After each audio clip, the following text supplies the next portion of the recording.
I would recommend Davidson County Community College Computer Integrated Machining program because it's actually very high ranked right now. It's also a field that once you complete your degree that you get, you'll have no problem finding a job, and it's a job you'll be able to keep for many, many years to come.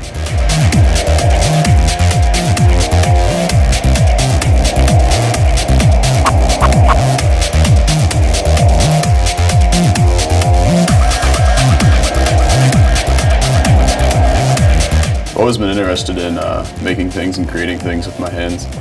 I see people like my brother who go through 4 years of college and come out and have no idea what he's going to do. I'm going to go through 2 years here and come out almost guaranteed a job. I enjoy the program at Davidson County Community College. I get hands-on experience. I get personal training from the instructors.